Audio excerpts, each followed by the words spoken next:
I'm going to start by reading the opening words of the 14th Amendment, and this is going to be a touchy discussion about birthright citizenship in the United States. Section 1, Amendment 14.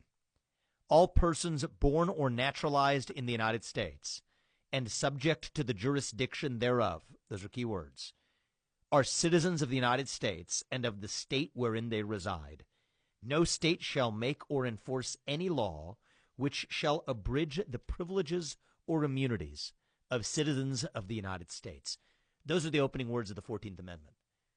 Now, there's a beautiful vision enshrined both in the Constitution overall and in the 14th Amendment in particular. It's that your citizenship in this country isn't based on your lineage, your bloodline. It isn't based on even your religion or your adherence to a particular set of cultural customs or even your language that you speak. No, that's not what gives you citizenship in the United States. And what's enshrined in the vision of birthright citizenship is to say that regardless of your skin color, regardless of where your parents came from, regardless of what your religious beliefs are or may be or become over the course of your life, you're a citizen of this country if you owe a duty, your fealty, your allegiance to this country, and we presume that when you're born here. This has been construed, however, far too broadly and exploited, especially in the last several years, of mass migration policies into the United States. And let me explain how that works. Today, it turns out that if you're born as the kid of legal immigrants or as somebody who is already a citizen of this country, you automatically enjoy citizenship. That's what that 14th Amendment says.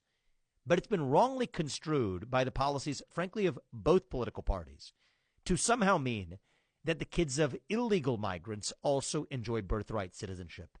And that's just false. I go back to those words of the 14th Amendment.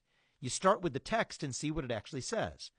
All persons born or naturalized in the United States and subject to the jurisdiction thereof are citizens. What do those extra words mean? Subject to the jurisdiction thereof.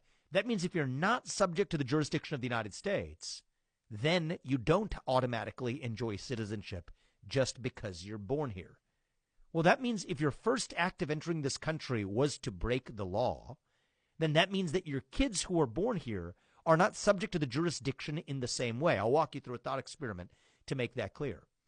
Let's say the kid of a Mexican diplomat is born on U.S. soil. Does that make that person a citizen of the United States? The answer is no. Turns out every court, every legal scholar across the board agrees with you. Just because the physical act of that person being born in the United States, that diplomat or that ambassador's son, still does not give that son birthright citizenship in the United States because he wasn't subject to the jurisdiction thereof. Well, that's an analogy, a thought experiment to say that, okay, if the kid of somebody who crossed our border legally to be an ambassador here, that kid doesn't enjoy birthright citizenship, then neither does the kid of somebody who crossed that border illegally either. If they have to be extradited to their home country to be tried for a crime, that means that they're not actually subject to the jurisdiction. So we don't need another constitutional amendment. Our Constitution is a beautiful thing. We don't need an amendment to that Constitution. This is where a lot of Republicans have lost the plot.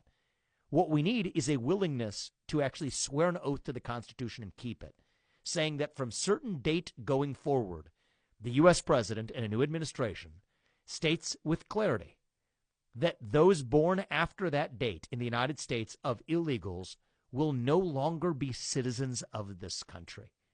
That eliminates one of the main incentives that people have to illegally enter the United States and establish roots with an anchor baby here in the first place. Now, this could be a seismic change in solving the illegal mass migration problem in America. It takes courage. It's going to be wildly controversial, but it's coming from me from a personal place of saying, I am the kid of immigrants, legal immigrants who came here in the right way. This isn't racist. It's not xenophobic. It's standing for the rule of law. It's standing for what's actually enshrined in our Constitution.